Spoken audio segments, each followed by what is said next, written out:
بسم الله الرحمن الرحيم. إن شاء الله هنحل امتحان شامل في مادة العلوم تالتة إعدادي ترم أول.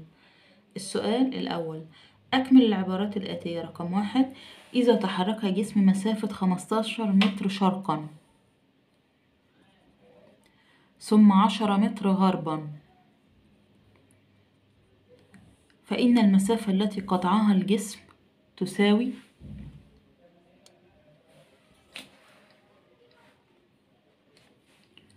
يبقى 15 زائد 10 هيساوي 25 متر، بينما الإزاحة يبقى من هنا لهنا بس 15 ناقص 10 هتساوي 5 متر.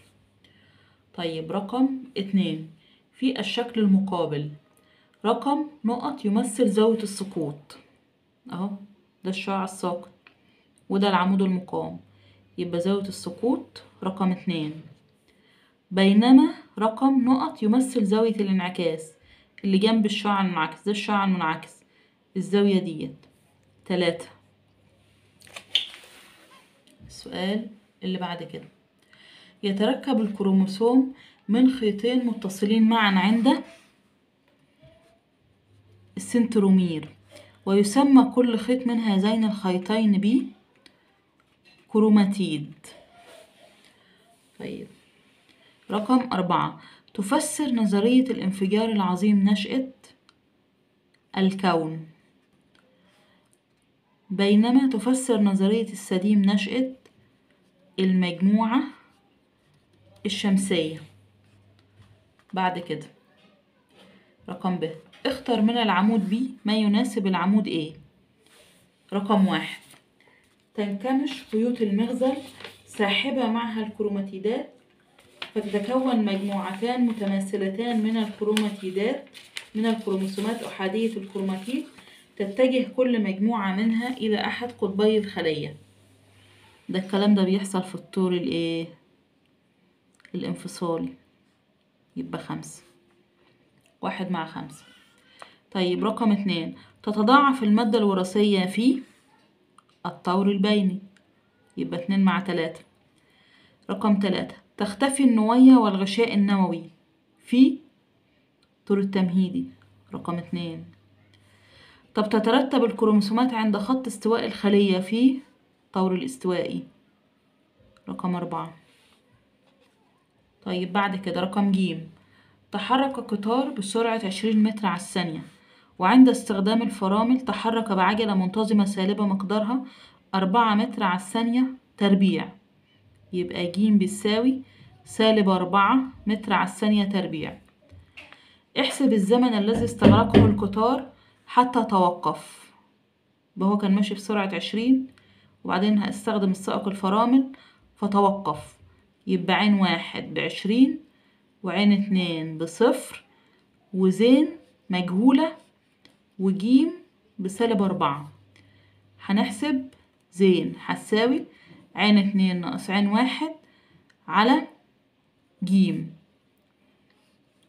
عين 2 ب0 وعين 1 ب20 وجيم ب4، -20 على -4 هتساوي 5 ثانية. يبقى إذا هو ضغط على الفرامل، السرعة هتفضل تقل تقل تقل لغاية ما توقف، هيفضل ضغط على الفرامل يعني لغاية ما هيتوقف 5 ثواني.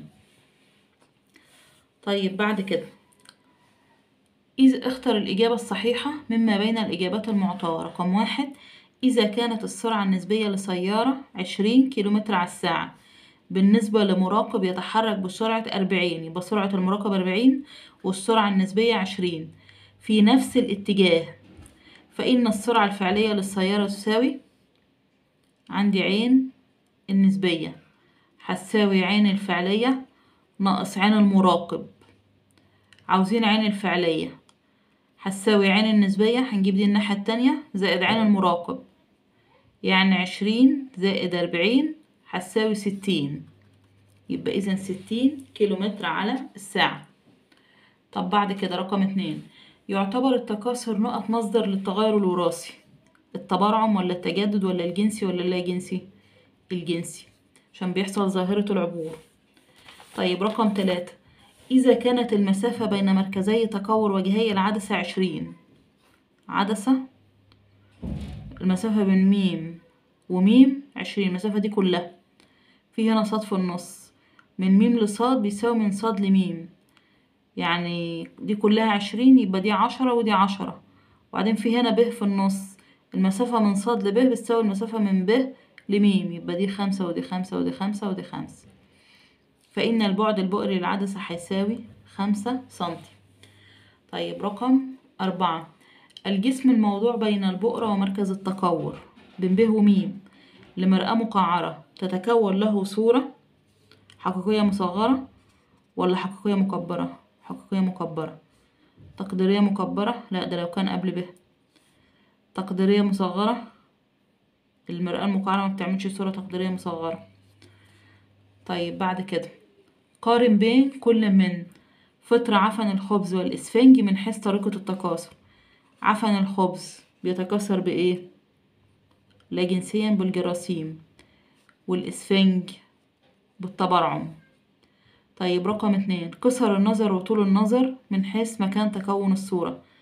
قصر النظر أمام الشبكية، وطول النظر خلف الشبكية. طيب رقم 3، القوة والكتلة من حيث نوع الكمية الفيزيائية. القوة متجهة، كمية فيزيائية متجهة، والكتلة كمية فيزيائية قياسية.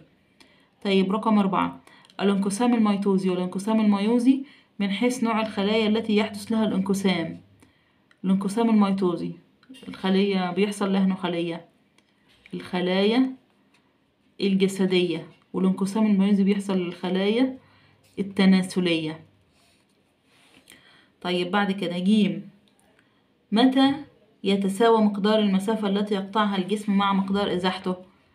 عندما يتحرك في خط مستقيم في اتجاه واحد، في خط مستقيم في اتجاه واحد. طيب امتى ينعكس شعاع ضوئي ساقط على سطح مرآة كرية على نفسه؟ ينعكس على نفسه امتى؟ لو سقط مار بميم اللي هو مركز التكور. بعد كده اكتب المصطلح العلمي الدال على كل عبارة من العبارات الآتية. رقم 1، تكاثر لا جنسي يتم بواسطة أجزاء النبات المختلفة دون الحاجة إلى بذور. تكاثر خضري. طب طول المسار الفعلي الذي يسلكه الجسم المتحرك من نقطة بداية الحركة إلى نقطة نهاية الحركة، ده المسافة هي اللي طول المسار. طيب رقم 3، القطعة الضوئية التي تستخدم للحصول على صورة معكوسة مساوية للجسم. معكوسة، مفيش اللي هي المرآة المستوية. طب العجلة التي يتحرك بها الجسم عندما تكون سرعته النهائية أكبر من سرعته الابتدائية. عجلة منتظمة موجبة. طيب بعد كده من الشكل المقابل، أي المواضع من 1 إلى 4، من 1 إلى 4، 1 2 3 4 أهنا موضع يصلح أن يوضع به الجسم لكي تتكون له صورة حقيقية مقلوبة مصغرة. إمتى تتكون صورة حقيقية مقلوبة مصغرة؟ في الموضع 3، لو الجسم أبعد من ميم، بعد ميم. عاوز يرسم هذه الحالة لو الجسم بعد ميم، ودي ب ودي ب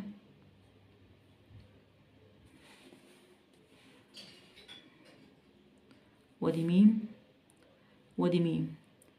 لو الجسم هنا سقط شعاع موازي، كسر مر بالبؤرة، سقط شعاع مار بمركز التكور، بمركز البصر، نفذ على استقامته دون أن ينكسر. الصورة اهي حقيقية مقلوبة مصغرة.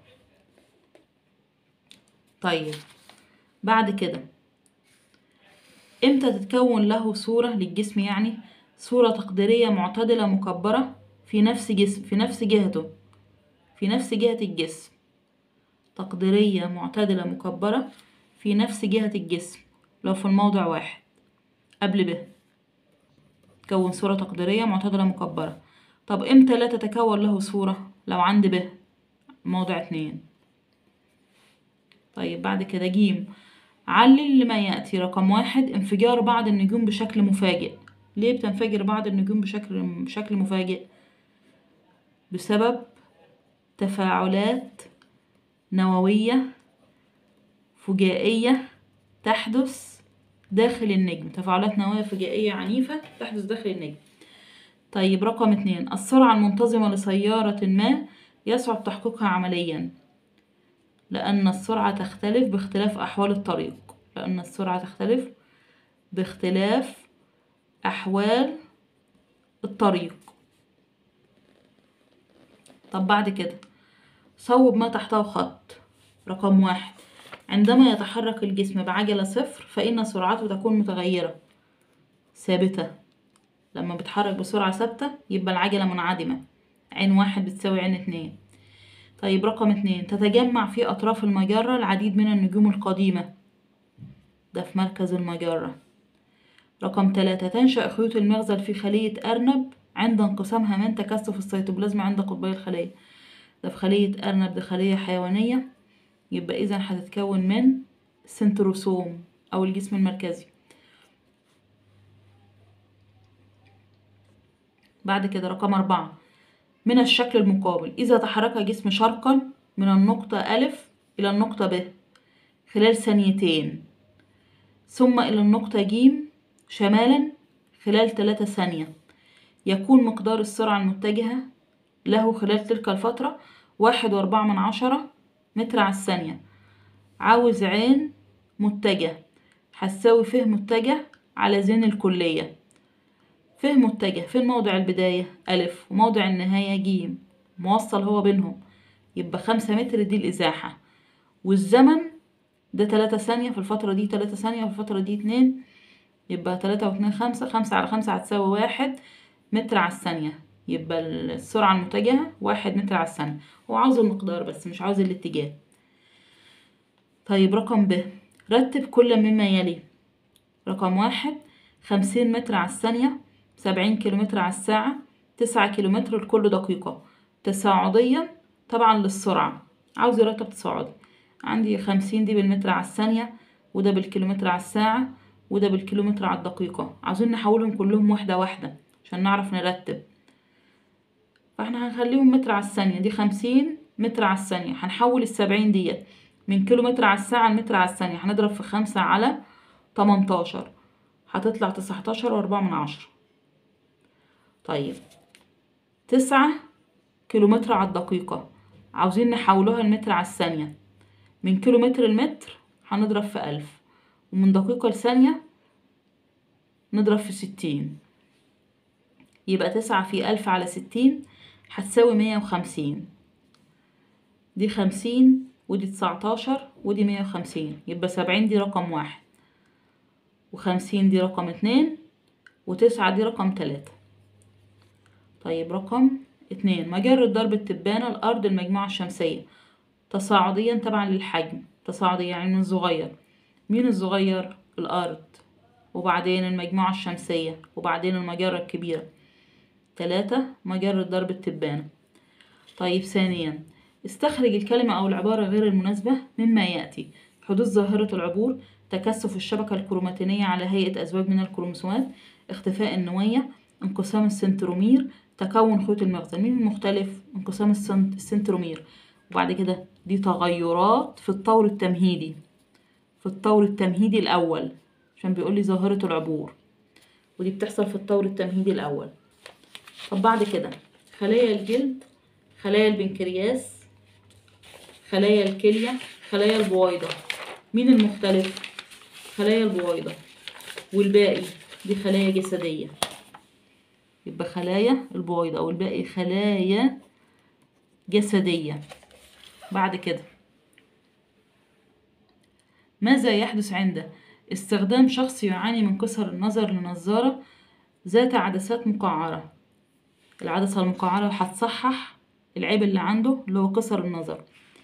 إذن يتم تصحيح قصر النظر وتتكون الصورة على الشبكية. هو لما حط النضارة هتتكون الصورة بالظبط على الشبكية، هي ما كانتش على الشبكية، كانت قدام الشبكية.